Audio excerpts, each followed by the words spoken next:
So this is a kinematics question, which in my opinion is probably the hardest kinematics question that I've seen. And when I say the hardest, I don't mean that it's using integration or differentiation or like really complex calculus or anything like that.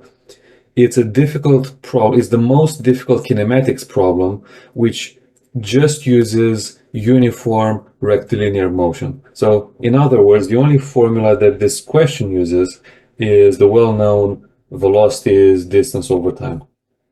All right, so we're dealing with a motion or with multiple motions that are uniform and essentially have zero acceleration, and the motion happens along a straight line. So the question is a bit wordy, and it might be the kind of thing you might see in perhaps if you're a high school student and if you're preparing for something like a competition or an Olympiad kind of thing. So there's quite a bit to unpack here.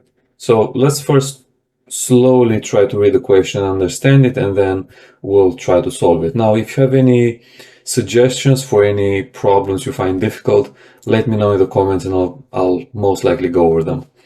So we're dealing with an engineer who works at a company outside of the city to where he's commuting daily. Okay. And then every morning, the engineer takes a train from station A, so close to his home, and arrives at train station B. Then we know when the train arrives at B, so does a company car from that engineering company, supposedly, which then drives the engineer to work. Okay, so essentially what happens is there's a station close to the house, which is A, and then the engineer is going to end up at train station B, and then the company is at point C somewhere here. Okay, so every morning he arrives, or when the train arrives at B, the company car arrives at B, so then the company car travels to the company and takes the engineer to get there on time. Now, one morning, so this is where this is where things start happening. One morning, the engineer takes a different train from A, which arrives in B 1 hour earlier. So this is key. So let me just circle 1 hour earlier than his usual arrival time. Afterwards, so because he arrived early at B, so the company car is not there, he starts working towards the company. And on the way, he encounters the company car, which picks him up and drives him to work. Once the engineer arrives to work, he notices he arrived 10 minutes earlier than usual. So that's all we know. And then we're asked to calculate two things. The first thing is the time the engineer traveled on foot on that particular day, and also the ratio between the speed of the car and that of the engineer. So this question seems like it's giving us the bare minimum amount of information to be able to do this. And you may not even know how to even start solving this question. So if you want to give this a try, feel free to pause the video and try to go through it yourself, see how far you can go. Hopefully you can solve it all the way. But regardless, I'm just going to continue with the solution. So here's what I'll do. Let me just erase this. So I'm going to ignore station A for now. I'm just going to focus on station B. So every morning, except that one off day, the engineer starts at, let's call this point B. And so this is the train station, not the one close to his home, but the one where he arrives.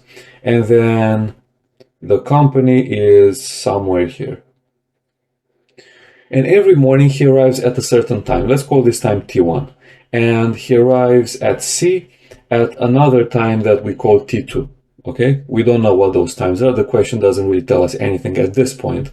The only thing we know is that on that particular day, okay, the engineer arrives at B 1 hour earlier. So in other words, when he looks at the watch on this day, he notices he arrived at point B at time T1 minus 1. So whatever time he arrived at usually, which is T1, on that day, he arrived 1 hour earlier. And then he starts walking, and then we'll deal with this in a second. But he arrived at the company 10 minutes earlier than usual. Okay, so notice I'm using hours. So if I'm using hours for this T1, right? This is T1 minus 1 hour. Then I would prefer to use hours for the 10 minutes thing at the end. So how can we convert minutes to hours? Well,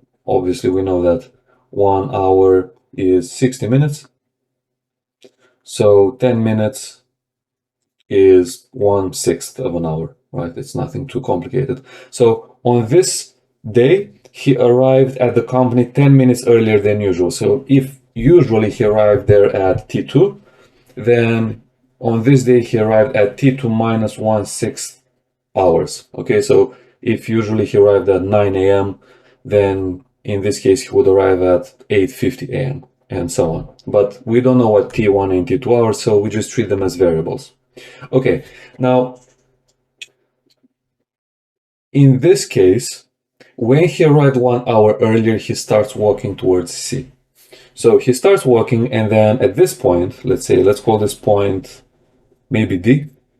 So at point D, this is where he meets that car. This is where he encounters the company car, basically. So he does this unspecified and unknown distance, and he walks that distance with his own speed. Okay, which let's say the speed of the engineer is, let's give it a name, is U. Okay, and when he gets at point D, so does the company car, and then he jumps on the car, and then the car takes him. So when the engineer gets to D, then the car takes him to the company at point C with a speed of V. So what I'm implying here is that the speed of the person, I'm going to call that U, and the speed of the car. So the speed of the car is V. And what the question is asking us to do, well, that's in part B, but in part B, the question is asking us to find what is V over U. So how many times faster, or how much faster the car is with respect to the engineer. But then let's try to focus on part A as well. So part A is asking the time the engineer traveled on foot. So let's recap. The engineer arrives in B 1 hour earlier than usual, okay? And then he starts walking because the company car obviously isn't there, so he wants to get a head start, basically. So he starts walking, he arrives at point D, where he meets the company car that started traveling from the company from point C. Then he jumps on the car, and without wasting any time, they start traveling to C, and ultimately, the engineer is brought to work 10 minutes earlier than usual. So what I would first do is I would look at the first scenario. This is what happens every day. And then this is what happens on that off day. So essentially, in this scenario here, when the engineer arrives at B, so does the company car. So the company car arrives at B in the same time. And then from this point, they start moving. Well, he jumps on the car, and then the car travels from BC and gets there on time. So what we can say in this case is that this distance BC is given by V multiplied by T2 minus T1. Okay, this is just distance is velocity times time. Or we can say that the time it takes the car to travel is this minus this. So if this is, let's say, 10 a.m., right? Let's give a numerical example. This is 10 a.m. and this is 10:30 a.m.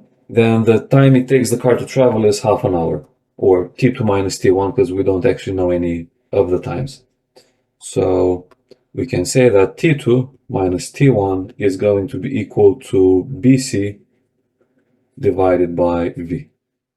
Okay, so this is what we found out from that first scenario. Now, in the second scenario, things are a bit different because, first of all, there's a different time. So let's think about in the off day, how long does it take the engineer to get from B to C?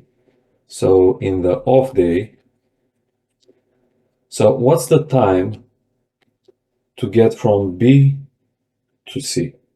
Okay, and the answer should be pretty straightforward. It's the final time, this, minus the initial time. So that, let's call it T of the off day. Okay, the time it takes to do the journey is T2 minus 1 over 6. So I'm literally just subtracting this, or I'm subtracting this from this. So T2 minus 1 over 6 minus that time when he arrives at B, which is T1 minus 1 hour. So we can regroup the terms slightly. So we get T2 minus T1, and then this is going to be plus 1 minus 1/6. So this becomes T2 minus T1 plus 5 over 6.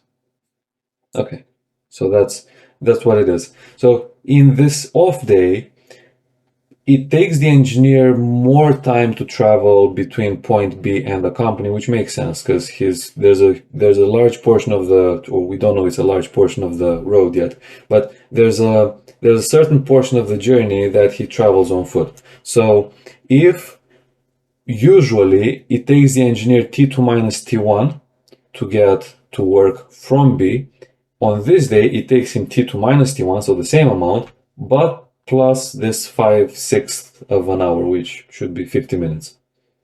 Okay? Right. Now, we said previously that T2 minus T1 in the regular normal scenario is the total distance over the velocity, because in this case, the total distance BC is traveled purely by car, right? So this is just BC divided by V. Okay, now in the second scenario, where the time is T2 minus T1 plus 5 over 6. Now, here, to relate this to distances and velocities, we have to split the distance BC in two parts. So there's obviously this first part from B to D, which the engineer travels on foot. So this is going to be given by, so the time it takes the engineer to go from B to D is BD over U. So that's BD over U. This is the time he travels on foot. And then there's this other portion here, which is traveled by car. So that's plus DC over V. So plus DC over V. And that's it. So what I'll do now is, instead of T2 minus T1 from the second equation, I'll replace that with the T2 minus T1 from here, which we know is BC over V. So we have BC over V plus 5 over 6 is equal to BD over U plus DC over V. Okay, which means that now the BC, I'm gonna split BC in BD plus DC, right? Because the distance BC is made up of BD plus DC. So we have two segments that make up the whole segment. So this is going to be BD over U plus DC over V. Okay, now what you may notice at this point is that there's a bit of cancellation, namely this term cancels with this term because they're the same terms with the same sign on either side, on both sides of the equal sign. So what I'll then do is I'll rewrite this as BD over V on the left hand side plus 5 over 6, and that equals BD over U. So let's try to rearrange and see what happens. I'll bring this to the other side. So this is BD over U minus BD over V is equal to 5 over 6. And now I can factorize BD. So BD times 1 over U minus 1 over V is 5 over 6. Okay. Now keep in mind that BD is this distance here that I highlighted with green. So this is the distance that the engineer travels on foot. And the time it takes the engineer to travel on foot is what part A of the question is asking. Okay, so let's call the time it takes the engineer to travel from B to D something like T prime. Okay, I don't think I've used T prime anywhere else. So yeah, this BD is going to be equal to U times T prime, right? It's the speed of the engineer times the time multiplied by 1 over U minus 1 over V, and the whole thing is going to be equal to 5 over 6. Okay, you can also take U and multiply it with the bracket. So if you take UM, you put it inside, you get 1 minus U over V is equal to 5 over 6. So the question is asking, what is the time it takes the engineer to walk on that day until he meets the car? And also, what's the ratio of the two velocities, the velocity of the car and the velocity of the engineer? And now we have a problem. And the problem is the fact that we have one equation which has both unknowns, but that's the problem. It's only one equation with two unknowns. Okay, so what can we actually do to figure out another equation? Because from a mathematical point of view, you can realize that you have two unknowns, so to get two unknowns, you need two independent equations. But what can we do to get those two independent equations? Because it looks like we've used everything the question gave us. So we used this everyday scenario, we used that thing that happens in the off day, and we use the fact that the engineer travels for a time T prime and then he meets the car and then the car takes him to work. So we looked at the time differences and we substituted this in here and we got this equation. But I think there's something hidden in here which we might have missed. And this is the kind of question where it's easier to solve if you have more experience doing those kinds of questions, in the sense that you try things until something works, basically. And one thing that you should look at, and one thing that we haven't really touched upon, and actually the question doesn't really make it clear that you should go in that direction, is the fact that we haven't looked at when the car leaves the company. Okay, so if you think about it, let's try to understand what happens every day. So we're gonna split this page in two. So this is the everyday scenario. Okay, so we've only looked at what the question is telling us about, which is what happens when the engineer gets at point B, right? So he travels by car or he travels on foot, then he meets the car and then he gets there 10 minutes earlier. But then there are some other things which are not obvious whatsoever. And that's related to what happens before the engineer even gets to point B to begin with. And that has to do with the car that starts at the company. So let's look at the everyday scenario. So every day we have the engineer getting at point B at a time that we call T1. Okay, but think about it. When he arrives at point B, so does the company car. So let's focus on the company car here for a second. When does the company car actually leave the company? Actually, this point should be C, not D. So when does the car leave the company? Well, clearly before the engineer arrives at the train station, right? Because otherwise the car couldn't be there on time. So we know it takes, well, we know the time it takes the car to travel from B to C.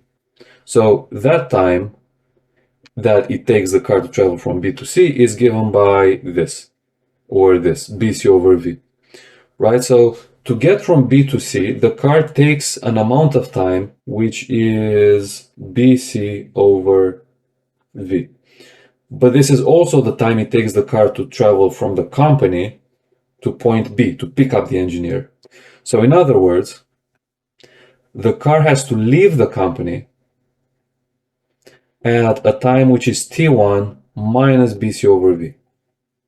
Because this here is the amount of time it takes the car to travel from the company to the station, or the other way around. And at this point, obviously, the engineer hasn't arrived yet. Okay? Right. Now, the car arrives at the train station in the same time as the engineer arrives at the train station. In other words, they both arrive at the train station at the moment T1. Okay, so this is when the car arrives at B, and this is where they both start moving back to the company with a velocity V, and then this is where they both arrive at the company. And we know that happens at the moment T2. So this is the timeline that happens every day. Okay, now let's try to understand what happens on that day, on that off day, when the engineer takes a different train. So when the engineer takes a different train, things look slightly differently. So the engineer, first of all, arrives here. And that happens, let's draw the company like this. So this is B, and the engineer arrives at B at T1 minus 1. And what does he do? Well, he starts walking towards the company with a velocity which is, well, of course, less than the velocity of the car. And he starts walking. Now, at some point along the way, while time passes, and obviously as time passes, at some point, the time will become T1 minus BC over V, which is this here. And what happens at that time every day? Well, the company car goes from the company towards the train station. So the company car leaves at this time every day. So the thing that changes on this particular day is that the engineer arrives earlier, but the car has its same routine, right? So the car leaves the company at this T1 minus BC over V. Now at this point, the engineer is somewhere on his way. So let's say the engineer arrived here at point, let's call this E because we have used D before. So the engineer is somewhere on the way. He's not at D, remember, because at D, that's where the two of them meet together, okay? And then we know that when they meet, okay, they meet at point D. So I'm gonna make point D here. And let me make it the same in the same place on all drawings like this. Okay, so this is where they meet, but the question is when do they meet, at what time do they meet? And we kind of know that as well, because so the time when they meet is also the time it takes the engineer to get from B to D, which we call that T prime, right? It's this variable that we use here. So T prime, we said, it's the time it takes for the engineer to go from B to D, or the time it takes for the engineer to walk on foot, purely on foot. Okay, and then he meets the car here, and then what happens afterwards is, well, I think we all know that at this point, is they both travel in the same, with the same speed, because now the engineer is on the car. So this is where they are at this point. And we know when this happens as well. So we know this time is T2 minus 1 over 6. So this is the timeline on the off day. Right. And let's try to think how we can actually use this to, to figure out another equation. What we're going to look at here is how long it takes the car that starts at C to go back at C. So let's think about what happens. At this time, the car starts from C and starts traveling towards point D, where the car is going to meet up with the engineer, and then at D, they're both going to go back towards C with the same speed as that of the car. So let's write down what is the total time between the arrival at C and the departure from C of the car. Okay, so the car, well, it ends up at C, it arrives at C, and then we have T2 minus 1 over 6, and it leaves from C at this time, t1 minus bc over v. So t1 minus bc over v. Okay, so that's the time it takes the car to travel from the company and back. So that's sort of a return trip. So the total time is the final time, t2 minus 1 over 6, minus the initial time, which is t1 minus bc over v. So this time, this total time, is the distance made by the car divided by the velocity of the car. So what distance does the car do? Well, the car does distance cd, and then it does distance dc. So it does distance dc twice, basically. So you have 2 dc over v, like that. Okay, and from here what we can do is we can rearrange a couple of things. So first of all, this becomes t2 minus t1, and then we have plus bc over v minus 1 over 6, and this is equal to 2 dc over v. Now remember from before that t2 minus t1, we call that bc divided by v, and we got this relationship from the everyday scenario. Okay, so this is bc over v plus bc over v again, which is this, minus 1 over 6, and that's 2 dc over v. So let's take this and let's carry it forward to the next page, and let's rearrange a couple of things. So what we can do with this is we combine the first two terms. So we have 2 bc over v, and then we bring the other term to the left-hand side, which is minus 2 dc over v, and this is 1 over 6. Okay, or we can say that bc over v minus dc over v is, we can divide by 2, so this is 1 over 12. Or we can say that 1 over v times bc minus dc is 1 over 12, just by factorizing. But what's bc minus dc? So bc minus dc, hopefully you can tell by now, this is bc, this is dc, so the rest is just bd. So this is bd. So we have bd over v is equal to 1 over 12. But then bd, if you remember, is the distance traveled by the engineer on foot. So from the train station until he meets the car. And that distance is given by his speed times the time t prime he takes to walk over v, and this is 1 over 12. And this is finally our second equation. Okay, and now we have two equations and two unknowns, and we can actually do this. So we have u over vt prime is 1 over 12. That's the second equation that we got. And the first one was this. So t prime 1 minus u over v is equal to 5 over 6.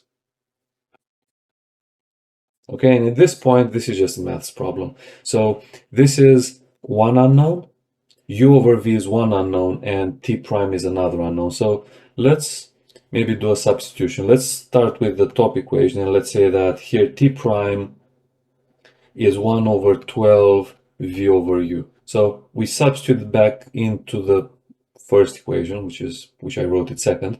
So that's 1 over 12 v over u times 1 minus u over v, and that's 5 over 6, which means that 1 over 12 times, and then we have v over u minus 1.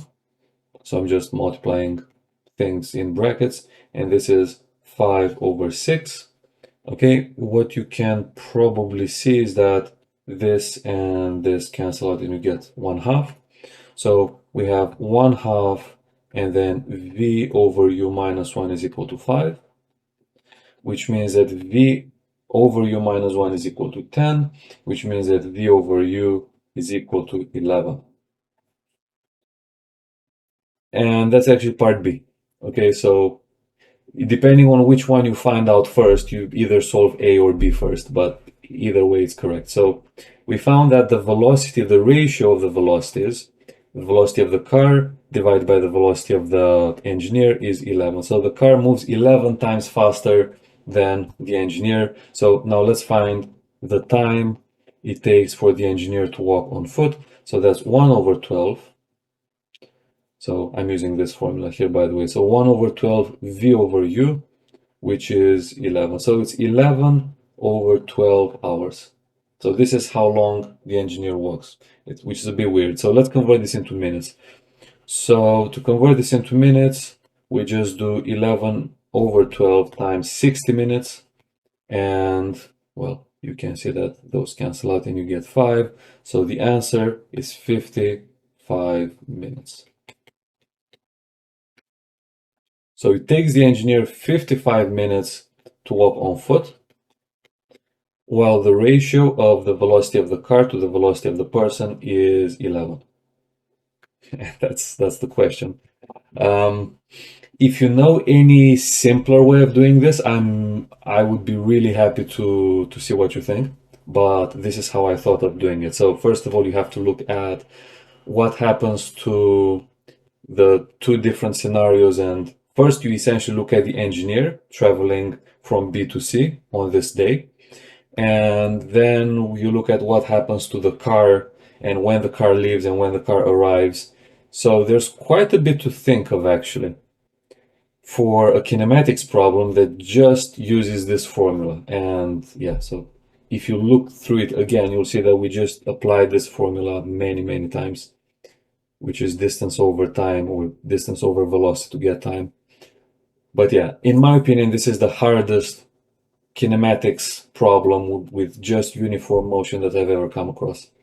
So yeah, if you have any other solution, I'm looking forward to seeing it. Otherwise, that's the end of the question.